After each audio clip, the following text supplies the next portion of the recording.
बिस्मिल्लाहिर्रहमानिर्रहीम। अस्सलाम वालेकुम नाज़रीन, मैं हूं अमाद मजीद। आप देख रहे हैं यूट्यूब चैनल। नवाज शरीफ के ऊपर क़यामत टूट पड़ी। नवाज शरीफ के लिए बुरी खबर सामने आ गई। नवाज शरीफ साहब पाकिस्तान तो आ गए हैं, लेकिन पाकिस्तान आते साथ ही उनके अपने उनका साथ छोड़ चुके हैं, उनके इत्तेहादी उनका साथ छोड़ चुके हैं। सुप्रीम कोर्ट से उनके लिए बहुत बुरी खबर सामने आई है। इसके अलावा सिंध से बहुत बुरी खबर है, और इसके अलावा KPK से इंतहाई बुरी खबर है मियां मोहम्मद नवाज शरीफ साहब के लिए। नवाज शरीफ साहब के लिए क्या क्या बुरी खबरें हैं, आगे चलकर आप सब वीडियो में शेयर करता हूं। लेकिन ये खबरें शेयर करने से पहले, आगे बढ़ने से पहले, आप सबसे एक छोटी सी रिक्वेस्ट करूंगा कि इस वीडियो को लाइक कीजिएगा, चैनल सब्सक्राइब कीजिएगा, साथ लगे नोटिफिकेशन बटन दबाइएगा, ताकि जो आने वाले वीडियोस हैं आप उनको मिस ना कर सकें। नवाज शरीफ साहब पाकिस्तान में चौथी दफा पाकिस्तान के प्राइम मिनिस्टर बनने के लिए पाकिस्तान लैंड कर चुके हैं और अपना पहला जलसा कर चुके हैं। जैसे के ऊपर बात नहीं करूंगा, बात करूंगा कुछ नई खबरों की। सबसे पहले और सबसे बड़ी खबर निकल कर आई है कराची से। नवाज शरीफ साहब ने कराची में अपने जो उनके वहां पर साबिक गवर्नर सिंध यानी कि जुबैर उमर साहब, उनकी उन्होंने ड्यूटी लगाई थी कि आप कराची से बड़ी तादाद में लोग लेकर आएंगे और वो मेरे जलसे में शिरकत करेंगे।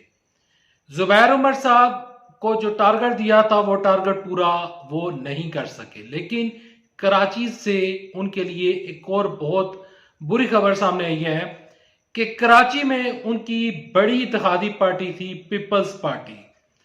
पीपल्स पार्टी वाले असद जरदारी, इसके अलावा जो बिलावल भुट्टो जरदारी हैं, वह नवाज शरीफ साहब से नाराज हो चुके हैं।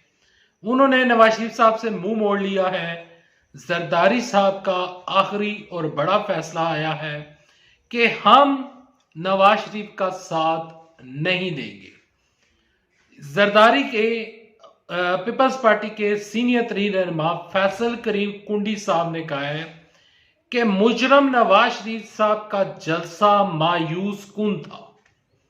इस बयान से, और इसके अलावा यहां पर जो कि शीरी रहमान साहब हैं, वो कहती हैं कि मरियम नवाज शरीफ साहब बेनजीर बनना चाहती हैं, बेनजीर बनने की कोशिश कर रही हैं, लेकिन वो बेनजीर बन नहीं सकती। यहां पर पीपल्स पार्टी नवाज शरीफ के साथ उनका जो इत्तेहाद था वो टूट चुका है।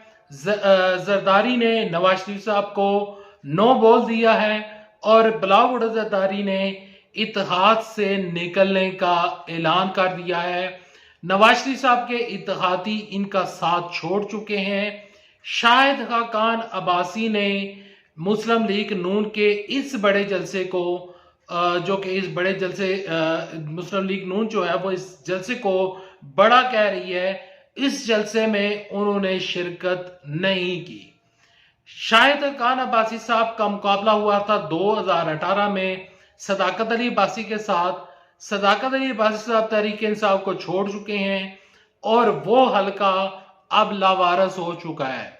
यहां पर नून लीग के लिए, मुस्लिम लीग नून और खसूसन मियां मोहम्मद नवाज शरीफ साहब के लिए वो जो हलका है जो कि NA57 हुआ करता था, जिसमें सदाकत अली अब्बासी ने 2018 में इलेक्शन जीता था, अब उस हलके में नून लीग के पास कैंडिडेट मिलना जो है वो मुश्किल हो चुका है। नवाज शरीफ साहब वो मुश्किल में फंस चुके हैं।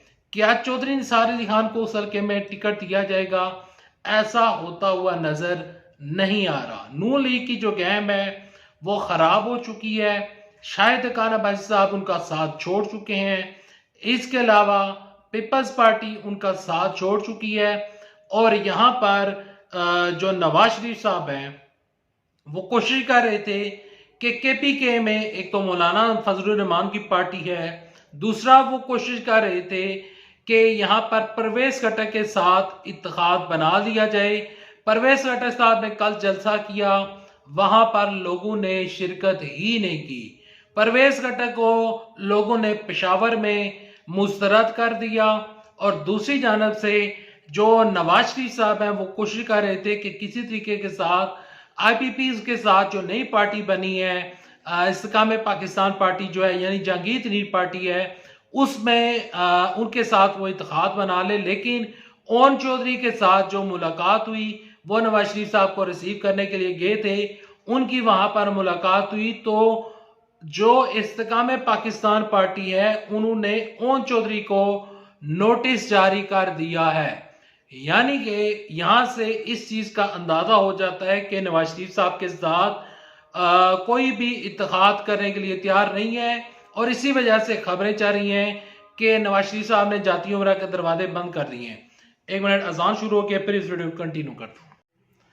मियां मोहम्मद नवाज शरीफ साहब ने जाती उमरा के जो दरवाजे हैं वो बंद कर दिए हैं और क्योंकि उनको पता है कि जो लोग हैं वो तो वैसे भी नहीं आ रहे, तो मीडिया वाले सवाल पूछेंगे, तो लिहाजा मीडिया के सवालों से बचने के लिए उन्होंने दरवाजे बंद कर दिए हैं ताकि जो हमारा बयानिया है वो पहले ही एक्सपोज हो चुका है, वो मजीद एक्सपोज ना हो। यहाँ पर खबर यह है कि गुलाम अहमद बिलोच साहब जो हैं वो नवाज शरीफ साहब के साथ मुलाकात करने के लिए गए थे, लेकिन गुलाम अहमद बिलोच साहब के जाने या ना जाने से कोई फर्क नहीं पड़ता। उनकी पोजीशन जो है वो केपीके में कोई इतनी अच्छी नहीं है, 1-2 सीटें वो निकालते हैं और नवाज शरीफ साहब के लिए केपीके में मुश्किलात बढ़ चुकी हैं। पंजाब में जो जलसा लास्ट हुआ था उसमें जियो न्यूज जो कि नवाज शरीफ साहब का पसंदीदा चैनल है, मुस्लिम लीग नून का पसंदीदा चैनल है, उन्होंने ही एक रिपोर्ट में देख रहा था, उसमें एक रिपोर्टर थी तो उन्होंने नवाज शरीफ साहब के जलसे को मायूस कुम करार दे दिया और कहा कि नवाज शरीफ साहब का जो जलसा था वो उसमें लाहौर के जो मुकामी लोग हैं वो उसमें शिरकत उन्होंने नहीं की। अब नवाज शरीफ साहब के लिए सुप्रीम कोर्ट से बुरी खबर यह है कि नवाज शरीफ साहब जो हैं वो अभी तक नाअहल है। जब तक वो नाअहल है वो इलेक्शन नहीं लड़ सकते, जब तक जहांगीर तरीन नाअहल है वो इलेक्शन नहीं लड़ सकते। इलेक्शन लड़ने के लिए नवाज शरीफ साहब को एक आईनी दरखास्त जमा करवानी पड़ेगी सुप्रीम कोर्ट में। सुप्रीम कोर्ट में वो जब दरखास्त जमा करवाएंगे तो 5 रुकनी बेंच बनेगा। 5 रुकनी बेंच जो कि लास्ट टाइम उनका जो फैसला आया था प्रैक्टिस एंड प्रोसीजर बिल के ऊपर और जो अपील के खिलाफ फैसला आया था 184/3 के तहत जितने भी फैसले आए थे, आर्टिकल 62-63 जिन लोगों के ऊपर लगा था, यानी कि जो लोग सादक और अमीन नहीं रहते, जिन्होंने करप्ट प्रैक्टिस की थी, तो वो लोग अभी तक नाअहल है। यहाँ पर इमरान साहब के लिए एक अच्छी खबर यह है कि इमरान साहब की जो नाअहली है वो 5 साल के लिए है और वो फैसला मुअत्तल हो चुका है। लेकिन नवाज शरीफ साहब का पानामा का या यूं कह लें कि अकामा का जो फैसला है वो अभी तक मुअत्तल नहीं हुआ। नवाज शरीफ साहब नाअहल है और सबसे बड़ी नवाज शरीफ साहब के लिए बुरी खबर यह है कि अवाम की बड़ी तादाद ने नवाज शरीफ साहब के बयानी को मुस्तरद कर दिया है, बल्कि वो तो हंस रहे हैं कि नवाज शरीफ साहब वापस आकर आखिर करना क्या चाहते हैं। एक ऐसा शख्स जो कि 30-35 साल पाकिस्तान में हुकूमत कर चुका है, अब वो फिर ये कह रहा है कि हमें फिर मौका मिला तो हम पाकिस्तान के हालात बदल देंगे। नवाज शरीफ साहब के लिए मुश्किलात बढ़ रही हैं, बुरी खबरें मजीद आ रही हैं और इंशाल्लाह आपके साथ नेक्स्ट वीडियो में मजीद खबरें शेयर करूंगा। अभी तक लेते हैं नेक्स्ट वीडियो तक दी इजाजत। अल्लाह हाफिज। पाकिस्तान जिंदाबाद। अफवाज पाकिस्तान।